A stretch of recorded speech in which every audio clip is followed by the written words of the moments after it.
ऐसे स्क्वायर में कटे हुए पीस हैं। अब जो हमने कैप के अंदर बीटाडीन निकाला था उसके अंदर सोक करके क्या कर सकते हैं कि अगर इनके पास ग्लव्स हैं जो हमारे पास है यहाँ पे, ये ग्लव्स भी पहन सकते हैं। ग्लव्स क्यों पहनने? जो पर्सन का ब्लड है उससे हमें इन्फेक्शन हो सकता है। तो मैम एक बार करके दिखाइए। मान लीजिए इसमें बीटाडीन है, आप कैसे क्लीन करेंगे? ठीक है, हाँ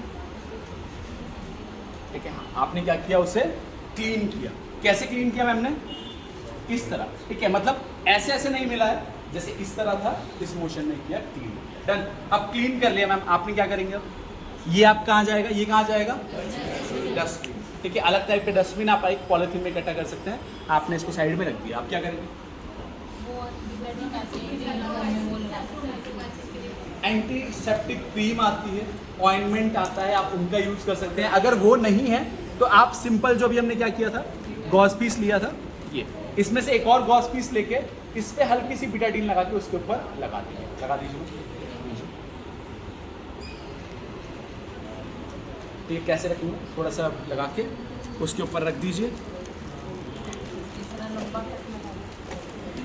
हाँ, अब इसके ऊपर क्या कर सकते हैं हम?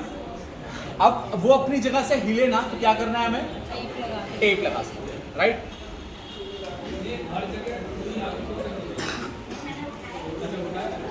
ठीक है, अब क्या करेंगे? इस पे आप टेप लगा सकते हैं, राइट? पहले से कट करना है, फिर टेप लगाना है, ठीक है?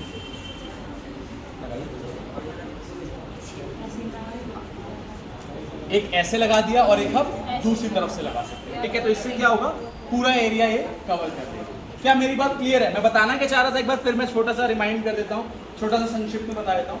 अगर ब्लीडिंग रुक गई है तो क्या करना है? क्लीन करना है। किससे? पहले वाटर से, फिर बीटाडीन से या फिर डिटॉल, जो भी आपके पास लोकली अवेलेबल हो, और उसके बाद ऑइंटमेंट या फिर कुछ भी लगा के उसे कवर करना है, राइट? आप कवर कर देंगे, आपकी बॉडी के अंदर कैपेबिलिटी है कि वो अपने आप उसे छोटे मोटे घाव को हील कर देगी। लेकिन अगर कट एक सेकंड से, अगर कट डीप है तो वहां पे आपकी प्रायोरिटी क्या है? ब्लीडिंग को रोकना। ब्लीडिंग को कैसे रोक सकते हैं हम? डायरेक्ट प्रेशर लगा के और उसके ऊपर थोड़ा सा लिफ्ट करके और लास्ट में बैंडेज। ये चार जो चीजें हैं आपको ध्यान रखनी है। यस सर, साथ ही साथ इसके ऊपर प्रेशर भी लगा के रखना ताकि ब्लीडिंग से दोबारा, ठीक है? नीचे की तरफ। अब शायद सर को थोड़ा आराम मिला हुआ सर में। हमारा गोल क्या था? ब्लीडिंग। क्या इससे हम अचीव कर लेंगे? सरने का बांधने में प्रॉब्लम आती है। सबसे पहली बात, बांधना कभी भी टेप से नहीं है। आप क्या करेंगे? ये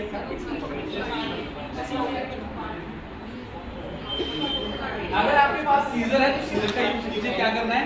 इसको कट कर सकते हैं या फिर आप इसे हाथ से भी काट सकते हैं, बड़ा इजीली होता है। नहीं कोई नहीं, अभी ब्लीडिंग हो रही थी ना, तो हमारा प्रायोरिटी क्या है? यहाँ पे प्रेशर लगा के बैंडेज।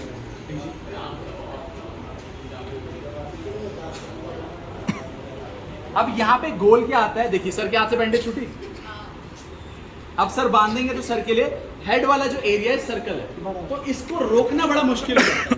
यहाँ पे आपको जो चीज यूज करनी है ना, ध्यान दीजिएगा, कोई नहीं सर छोड़ दीजिए उसे। यहाँ पे आपके लिए डिफिकल्ट हो जाता है, तो यहाँ पे आपके लिए रोल में आती है ट्रायंगुलर बैंडेज। अगर आप इस बैंडेज को खोलेंगे तो ये ट्रायंगल की शेप में होती है, ठीक है? ट्रायंगल की शेप में है। जो आप इसे ओपन करेंगे पैकेट से निकाल के, छोटा सा होता है ट्रायंगुलर बैंडेज, कुछ इस शेप में आएगा। जैसे ये ओपन हो, बैठ जाइए सर, बैठ जाइए, थैंक यू। जैसे ये ओपन होगा ना, इसका जो ये वाला हिस्सा है, ध्यान रखिएगा, इधर देखिएगा, इसका जो ये वाला हिस्सा है इसे एक अपनी तरफ फोल्ड कर दीजिए। मैंने क्या किया? इसे अपनी तरफ फोल्ड कर दिया। अब पेशेंट के पीछे गया और इस पार्ट को मैं लेके पेशेंट के हेड पे आऊंगा, ठीक है? एक पर्सन ने प्रेशर दिया होगा यहाँ पे और उसके बाद मैं इस इंजरी पे प्रेशर डालूंगा और ये यहाँ से पीछे लाता हुआ इसको बांध, ठीक है? मैंने इसको पीछे लाते हुए बांध, मैंने क्या किया? टाइटली बांधा। अब इस किसी भी हिस्से में इंजरी होगी तो वहां पे पार्ट प्रेशर दे सकता। अब ये जो मैंने पीछे हिस्सा बांधा था, इसको बांधने के बाद इसको आगे इस हिस्से में लाके जो मैंने अंदर की तरफ मोड़ा था, मैं इसे कवर कर सकता। याद रखिएगा, ये चीज बहुत इंपॉर्टेंट है। हेड की जो बैंडेजिंग है, ब्लीडिंग रोकना बहुत इंपॉर्टेंट है। एक और चीज, जब आप सर की इंजरी में प्रेशर लगाते हैं ना, तो हाथों से ज्यादा प्रेशर नहीं लगाना है, जेंटल प्रेशर लगाना है। मतलब ऐसे उंगलियों से धक्का नहीं देना है, सीधा पकड़ के रखना है। क्यों? हो सकता है इंजरी के बाद सर में फ्रैक्चर हो। अगर आप उसके ऊपर ज्यादा प्रेशर लगाएंगे तो क्या होगा, वो हिस्सा अंदर की तरफ दब जाएगा और ब्रेन पे इंजरी भी कर सकते हैं। तो इसलिए भी हम ट्रायंगुलर बैंडेज का यूज करते हैं, जिससे एक जेंटल प्रेशर पेशेंट के हेड पे लगे। मेरी बात से एग्री कर रहे हैं? Yes sir. अब आपने देखा होगा इंटरनल ब्लीडिंग भी होती है, इंटरनल डैमेज होता है, आपको बाहर से चोट नहीं दिखेगी, उसके लक्षण भी आपको पहचानने आने चाहिए। बच्चा गिरा, गिरने के बाद बेहोश हो गया, तो इसका मतलब क्या है, चांसेस है कि उसके अंदर इंजरी हो। बच्चा गिरने के बाद बेहोश हुआ था, बेहोश होने के बाद जब होश में आया तो उसके बाद उससे वॉमिटिंग हो रही है, नाक और कान से ब्लीडिंग आ रही है, या फिर सर में किसी तरफ कोई नील है। क्या बोला मैंने? सर में किसी तरफ कोई नील पड़ा है। इसका मतलब क्या है, चांसेस हो सकते हैं कि सर के अंदर अंदरूनी ब्लीडिंग हो, इंटरनल ब्लीडिंग। तो ये कुछ चीजें आपको पता होना चाहिए चोट लगने के बाद।